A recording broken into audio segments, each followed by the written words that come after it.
Good afternoon. This will be probably one of the, is this better? Yeah, okay. Probably one of the shortest intros you've ever heard. I have 5 words. Prepare yourself to be amazed. Ladies and gentlemen, welcome Nathan Laube.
It's a great pleasure to be here this afternoon and for the first time to experience this really dramatic organ here at First United Methodist Church. We've begun the program with some of the most dramatic concert music from the beginning of the 20th century, music by Alfred Hollins, who was certainly one of the most prolific touring concert organists of his day. What makes what he did even more extraordinary, coming to new organs everywhere he went and having to untangle the geography of instruments and figure out where all the stops are located, how to arrange the hands, whatever it might be, is the fact that he was blind, completely blind from birth. So as he traveled, you can imagine, especially before the standardization of consoles, as he traveled across the world, he had a lot to manage upon the arrival at every instrument. But this is music that very much brings the orchestra to the organ, we might say. And that's a theme that's going to frame the program today, beginning with, in fact, organ music, which emulates a general symphonic sonority and which uses the organ in orchestral fashion, and eventually actually orchestral music played on the organ in music by Richard Wagner, a tendency that was absolutely ubiquitous about 100 years ago, which is made in the last 2 or 3 decades, an amazing comeback. But first, we're going to go back to the meat and potatoes, the roots of the organ repertoire, in music, of course, by Johann Sebastian Bach. And instead of using the organ with an idea of a symphonic scope or a symphonic gesture, in which we combine many, many, many stops together, and we layer stops in the way that orchestras layer their sonorities, instead, now we're going to hear the native voice of the organ. And that's the principal stops of the organ. So the ones that you can sort of see there in the front, made of tin and lead. What looks like an organ pipe is what sounds like an organ pipe, not like a clarinet or like a string or whatever it might be that we just heard in the last piece. In the Passacaglia, Bach gives us an amazing 21 variations on a ground bass, in which we can explore the different principal voices, this native sound of the organ. And not only at their unison pitch, or let's say the piano pitch, concert pitch, but at all of their octaves, which fundamentally is how the organ is designed. It's an architectural instrument. It looks like a building, and in many ways it behaves like a building. And what we're going to do is add those octaves on top of each other, and then even add fifth-sounding stops. This is a crazy idea, but it goes back to what Pythagoras studied in antiquity, about how sound is built. And within the harmonic spectrum are also fifths and thirds. And in fact, you can always go to a piano. If a piano is well in tune and you play very loud on a C at the base of the keyboard with the pedal down, you'll hear the natural harmonic series being played. You'll actually hear a chord. And that's what we're going to explore here, is how the organ makes manifest the harmonic series. It's exactly that sonority which so inspired Bach and his contemporaries to write music like this, which requires, let's say, a lot of untangling from the organ, but also from the organist. And so we'll hear these beautiful principal stops in all of their combinations, finally arriving at a registration we call the plenum, the full sound. And that is that sonority we most associate with the pipe organ. And it's the sonority which has the capacity to untangle and distill the polyphony of Johann Sebastian Bach.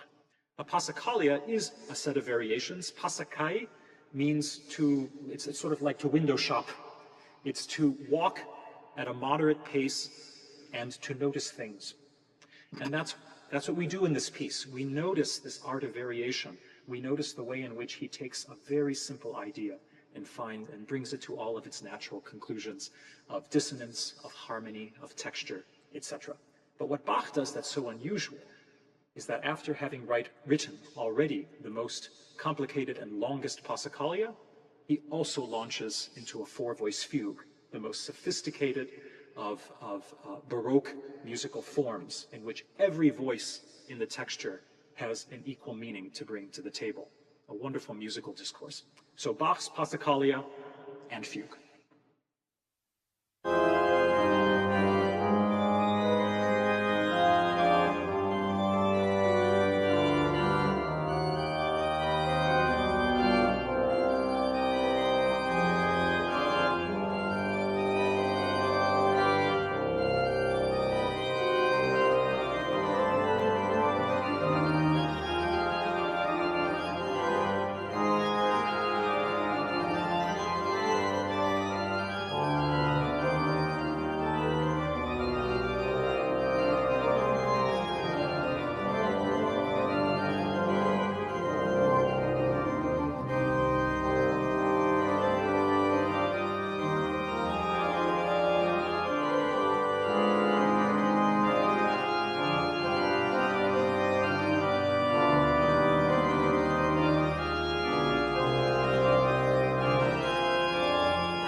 The 19th century is an amazing assortment of neo-movements. Neo-this, neo-Gothic, neo-Romanesque, neo-classical, neo-Baroque.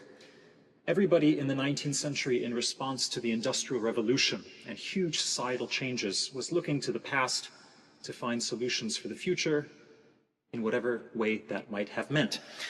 And certainly music was extremely affected by this. After the Napoleonic Wars, there was a great dread of what would come after Beethoven. Brahms, for example, took him until his middle age before he dared to pen a symphony after Beethoven's 9, and eventually left us 4 wonderful ones. But for example, Brahms is maybe a perfect case. He eventually ended up falling madly in love with Baroque music. He was a great collector of manuscripts from the 17th and 18th century. And by the end of his life, in his last symphony, number 4, he chose to put, instead of a rousing finale, a Passacaglia. What an odd choice. This is also the time of the World's Fair, where people can travel and where people can go to an exhibition and see all these things outside of their culture and think, oh, how do I bring that into my music? In this way, I think to go to a World's Fair and to see exhibits of indigenous cultures from Africa and things like this, or from Asia, or whatever it might have been, these things that stretched people's minds, was not so dissimilar from the way that they saw old music. It was something provocative, it was something unusual, it's something that challenged them, and they sought to find ways to incorporate it into their new music. It's a really interesting phenomenon. And Brahms is one of the people at the front of this. Mendelssohn, in a certain way, is also at the front of this. Mendelssohn, who in the 1820s breaks with a long-standing tradition of performing music being written now, modern music, in other words, of 1820, and performing and mounting huge performances of Johann Sebastian Bach's music in Berlin. This was revolutionary. What does this have to do with Willem? Well, with Willem, all of these interesting things come together in a very particular way. Willem was a professor of composition at the Toronto Conservatory. He was a very funny man, apparently with a very dry British humor. He said that he was Irish by birth, English by extraction, Canadian by adoption, and Scotch by absorption. And he wrote this piece in the middle of the First World War, which is maybe the first interesting thing. He had our perception of music history is very much shaped by German scholars. You could say the field of musicology is a German field in its nascence. And sure enough, there he is in Toronto, and one of his good friends is a German theoretician who says to him, and mind you, this is 1916, the middle of the war, Healy, you realize it's only the German philosophical mind that can conceive of a Passacaglia. Well, you can imagine how that went over. And so he took it upon himself, Willem, to write a variation upon a ground bass, just as we heard Bach do on every trip that he took from home to the conservatory to teach on the train. And the result is this incredible Passacaglia at the center of a triptych, beginning with a very dramatic Wagnerian introduction, you might say, or with the general symphonic gesture of Brahms, and then of course crowned, as Bach himself did, with a fugue as a third part. So you can say that whenever we look at a piece of music at any time, it is a little bit, it's like finding a dinosaur bone under the earth. And as we start to dust away all the dust, we realize that this is a representation of culture in that moment and what people were thinking and how people were reacting and responding to themes. And this is one of those wonderful pieces with such an interesting story, which brings up this amazing connection of politics, of collected history, of the way people were thinking about music, whatever it might be. A really remarkable piece, I think, in this regard. So enjoy now a very different take, a post-romantic take on what Bach just laid out for us, the kind of floor plan for a great Passacaglia, but now imbued with a marvelous Brahmsian and indeed, I would say, Elgarian, you might say, sort of outfit. Marvelous work to take advantage of a big symphonic organ.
Good afternoon, everyone.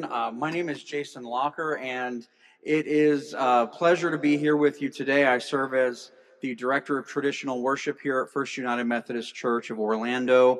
And during this time of year, I'm especially full of gratitude in the month of November. As you know, we're just a couple weeks away from Thanksgiving.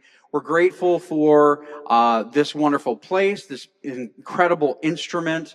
We're grateful to you for your presence today. And we're grateful to the Friends of Music that support wonderful music in this space throughout the year. We have ushers that are coming around for a free will offering at this time. We ask you to be generous if you're able to be, but these programs are a free gift to downtown Orlando and the greater Orange County and Central Florida communities. We're so grateful for your presence today. Again, this afternoon's program is sponsored by the Friends of Music and specifically a generous donation from our dear friend Kai Bailey. So thank you for that. I want to point out to you on the back of your program for today are some of the upcoming musical events here, as well as the season of Advent, which is almost upon us, just 3 weeks from today. We'll open the season of Advent here in the church. Please note our First Church Christmas concert is the next event sponsored by the Friends of Music. We'll be right here in the sanctuary on the evening of Sunday, December 14th, and we hope that you'll be able to join us for that. Also, we wanted to share with you a special announcement that's at the bottom on the back of your program, and that is that we are going to be joined on April 17th by the chief organist for the Tabernacle Choir at Temple Square in Salt Lake City, Utah. His name is Richard Elliott. And if that sounds vaguely familiar, like I think I've heard of a Tabernacle Choir at some point in my life. This is the same one. They're known by a slightly different name now, but it is the one you're thinking of.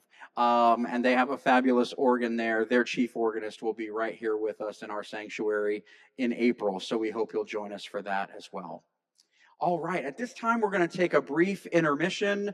Restrooms, water fountains, and so forth are out in this direction, and we'll see you right back here in just a few minutes. Thank you so much.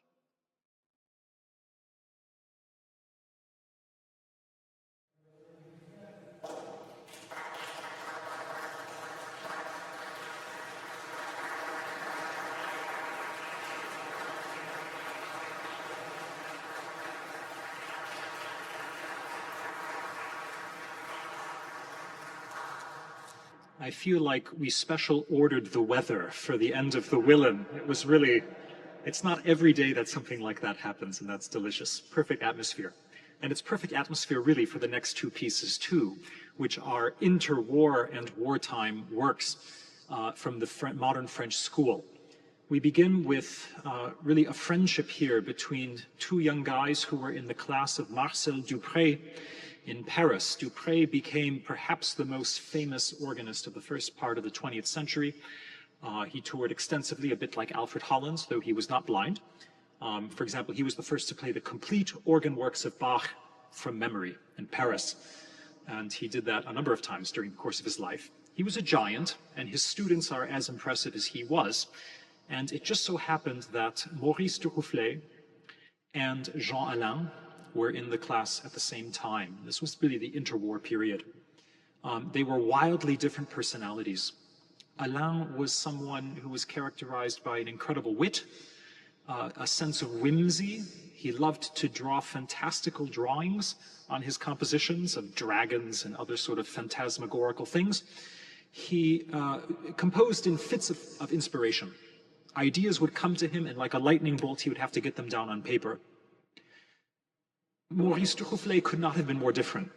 He labored over every note he wrote. He burned, surely, many, many more manuscripts than he left us, leaving us a total, I believe, of 11 or 12 opuses only. All his music fits on about 2.5 CDs, and yet every note he wrote is sort of a jewel. It's a bit of a precious gift from this moment in his musical history. And so it's perfect that the two of them were great friends. Where the plot thickens is that, of course, Jean Alain was drafted into the French army during World War II, and as you can see from his dates, he didn't make it through. He was gunned down, and the sort of French legend has it that they were finding drafts of his compositions, manuscripts across the French countryside around the place where he was shot for a long time. And in fact, there were some important manuscripts that were in his satchel just at that moment. He composed all throughout the war. It was a great loss for the modern French school. He was truly one of the most promising composers, and you'll see why in just a moment. Duruflé was profoundly affected by this. Incidentally, he was also composing his famous Requiem just around the same time. He received that commission during the war. But it took him a long time, I think, to come to terms with the death of his friend, and it was only over a decade later that he penned this work, his memorial composition to Jean Alain, the Prélude et Fugue on the name of Alain. And in doing so, Duruflé takes up a very old tradition of paying homage to a composer by setting their name in musical notation. Composers had been doing this with B-A-C-H, Bach, for centuries. Already the students of Bach were hiding the musical equivalent of B-A-C-H in their music. And B-A-C-H sounds like this.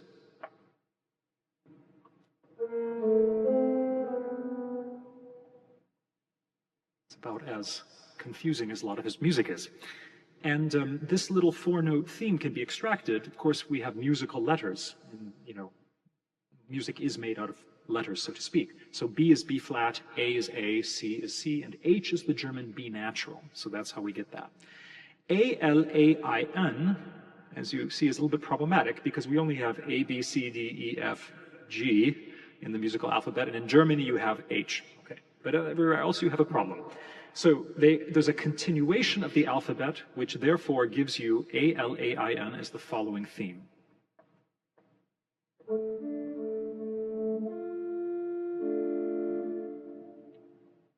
The result is a theme which fits beautifully within the harmony of D minor. And so this is the theme which permeates every moment of the texture of Duruflé's monumental work. It begins with a prelude, which I think captures the spirit of Jean Alain, this whimsical, a bit like How to Solve a Problem Like Maria. It's the cloud you can't pin down. And then after we get the sense of who Alain was, it's at this moment, at the end of the piece, that Duruflé, at the end of the prelude, that Duruflé offers his eulogy. He sort of summoned the courage. And at that moment, a new harmony arises, and he offers his eulogy on two of the registrations that both composers enjoyed so much and loved so much. The Cromorne, a sort of ancient clarinet, and the Jeu de Tierce, which is a beautiful lyrical registration that you'll hear. And you'll hear them going back and forth, almost like the two friends talking to each other.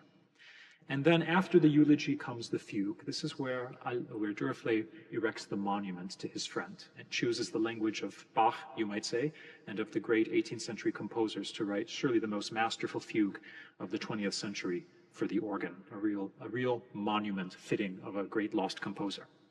But we'll begin this by listening to Alain's actual music, not the music that Duruflé insinuates at or alludes to, and indeed quotes in that little eulogy, but we'll hear his Deuxième Fantaisie, a work from the interwar period just before the war, which I think captures the fire and ice, the sense of anticipation and nervousness in the atmosphere, and a work that also certainly owes a lot to those great World's Fairs of the 1890s and early 19th century, where people were coming in contact with music that was unimaginable to them. For example, the gamelan music of the Far East. This played an enormous role in Alain's search for exoticism in his music, and we hear that in spades in the fire and ice of this particular work based on poetry from Omar Khayyam, Persian poetry.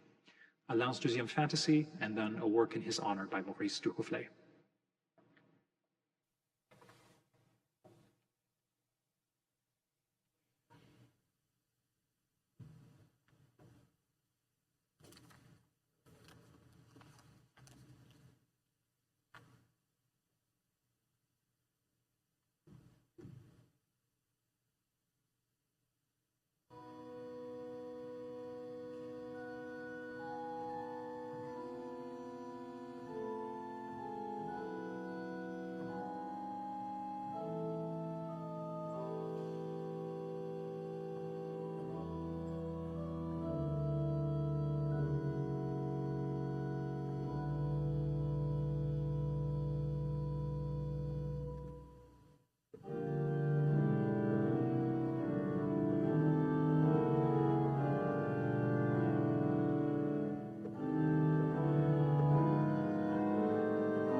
And finally, this afternoon, we come back to where we began, with music from the orchestra on the organ. It's interesting, the organ that stands here, and well, there, was in fact a reaction away from the symphonic organ, you might say. It's what we really refer to these days, a neoclassical organ, a mid-century organ. The Aeolian Skinner Company was dedicated to a kind of revival of classical principles in organ building, which would allow, for example, for the execution of the polyphony of Bach and music of the Baroque era, but as well as supporting enough of the Romantic literature and having enough of those sonorities in place that one could also, for example, play Duruflé, that's really modern music, but for example, even transcriptions of Wagner. And so that's what we're about to do now. I'm supposed to become now a kind of one-man symphony orchestra and conduct my orchestra, as it were. This is a different way of playing, you might say. It requires all sorts of special techniques to create the illusions of a kind of orchestral tapestry of sound. And it's one that really flourished about 100 years ago. You could say the glory days of the orchestral transcription was about 1855 to 1930. And what's very interesting is the Great Depression was the sort of guillotine on this great tradition of arranging orchestral music for the organ. But it wasn't only financially motivated. It became impossible to build the sort of incredibly expensive, luxurious romantic symphonic organs of the previous period after 1929. But it was also an aesthetic choice. And people saw a different way forward for the future of the organ, returning to the classics, you might say. And so this is an art that took until the late 90s and the early 2000s to begin gradually enjoying a renaissance. It's, I think, wonderful that nowadays we have the option on the same program to hear the polyphony of Bach and even dip our toes into that, what was considered for a long time, decadent world of playing orchestral music on the organ, but which effectively is the beginning of the organ repertoire. The organ is an instrument that has always been a sponge. It's collected sounds, it's collected ideas into a single instrument, and therefore it was completely normal that Bach transcribed himself string music, that the greats of the 19th century. Liszt, of course, was the greatest transcriber of all, playing the Beethoven symphonies on the solo piano. So it's just another part of what it means to play music and to be a musician. So I hope you've enjoyed this afternoon. We've had a real sampling of the riches and the wonders of the organ repertoire, and it's rare that on a single instrument you can enjoy and indulge in all of those different modes of making music and treating an instrument. And now we'll end with, yes, the candy and the cherry on top with these wonderfully splendid orchestral sonorities from Wagner. Thank you so much, everybody here, First United Methodist, and indeed with the AGO, and especially to Kai, who's been a wonderful host during my time here. I look forward to speaking with you after this Tannhäuser Overture of 1845.